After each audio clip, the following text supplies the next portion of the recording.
And we're live. Welcome back to Innovation Minutes Live. This week we're talking about gender in the workplace. And the reason we're talking about this is you and I recently visited Australia. And while we were there, I read a terrific article in one of my favorite publications from Australia, the Monthly magazine. And it was really addressing gender issues in the workplace. And it opens with a really disturbing fact that up until the mid-'80s, you could still openly discriminate against someone based on their gender in the workplace, which just seems shocking. Yeah, it seems like that's from another era. At least here in the States, it seems like that at least kind of went away a little further in the past. Granted, it's still very much there, but at least openly, now it's more of a don't ask, don't tell kind of thing. Yeah, and one of the things they did is they asked, this year they asked various companies that only had 1 or 0 women on the board why they don't have more women present. And the reasons given were things like they talk too much and they make the meetings go too long and they're not reliable. And I think, one of the issues, and the article addresses this, and I think this is true across many different geographic regions, is we have this kind of uncomfortability with female leadership and the things that we revere in our male leaders, we are actually uncomfortable with in women. And so it's hard to define what makes a great female leader. It should be what makes a great leader. Yeah. But we have a lot of ambiguity around it when it comes to female leadership. Yeah, no, and we had we had a few different conversations with different people from different organizations when we were there, and this is something that came up over and over again, because in Australia they passed I guess their equivalent of a law or a bill in 2012 that basically said there needs to be essentially gender equality when it comes to management roles and upper management in Australian companies. So I don't know if it's a hard and fast rule, but it's definitely something that was positioned as a goal or objective that companies should strive for. And this is happening over there. And there's definitely some friction that's happening, because it's, if you think about it, it's kind of like our affirmative action or Title IX or something along those lines, where we force equality. And sometimes that can be effective, but sometimes it's also going to rub people the wrong way. And also, it may or may not be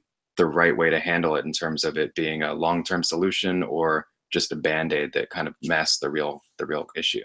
Well, I think to make it a long-term solution, there has to be an understanding and education around the value of diversity in any workplace. It doesn't matter what you're doing, what you're trying to produce, how old the company is. Diversity makes us stronger biologically, socially, all of the above.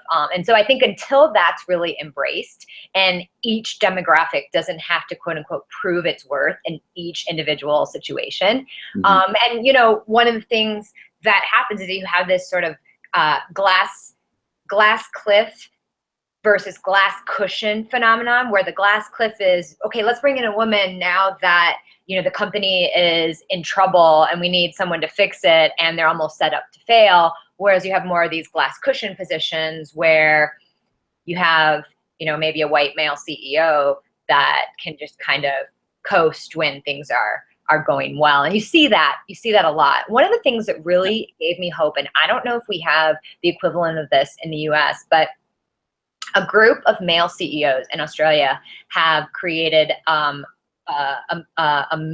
sort of Males for Change group, where they are kind of self-appointed advocates for diversity and gender equality in the workplace. And one of the things that they really promote is more flex time.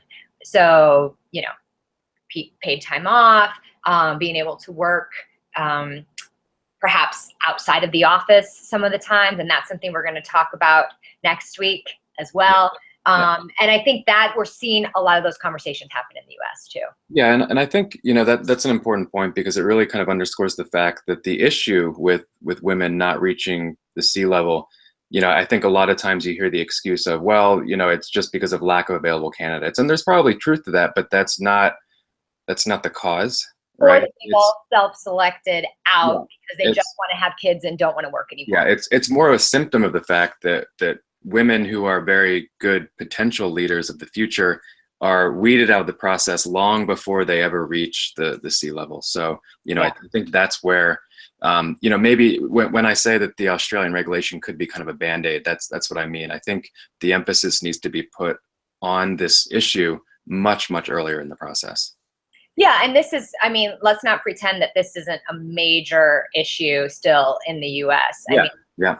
And it's even the case in Silicon Valley. It's not like it's just old corporate America.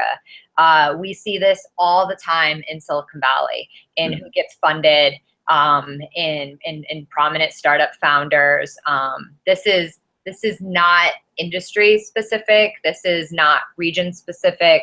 It's a problem for everyone. And one of the things that also really gave me heart is a lot of these individuals are not advocating it because we've done all this this research and now we have scientific data that, oh, okay, it looks like maybe women are valuable. It's that they really see the humanity in it, and they see the discrimination, and it upsets them because they see how capable their counterparts are. One of the really great quotes from Michael Lewis, actually, is that he basically said, it's not like women came in after the financial crash that was almost entirely orchestrated by men and said, you know what, men have now proven that they can't be trusted in executive positions. So we'll be replacing all of them.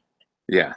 Well, you probably make the same argument for what's happening right now politically. If you look at Congress, it's totally majority men, majority old white men. Yep. Yeah, absolutely. So we want to hear your thoughts on gender equality in the workplace, no matter where you're located. What inroads are we making? Where are our biggest hurdles and challenges? And what do you see being put in place to help us overcome this as a society? So please leave some comments or reach out to us, and we will be back next week. Yep. See you next week.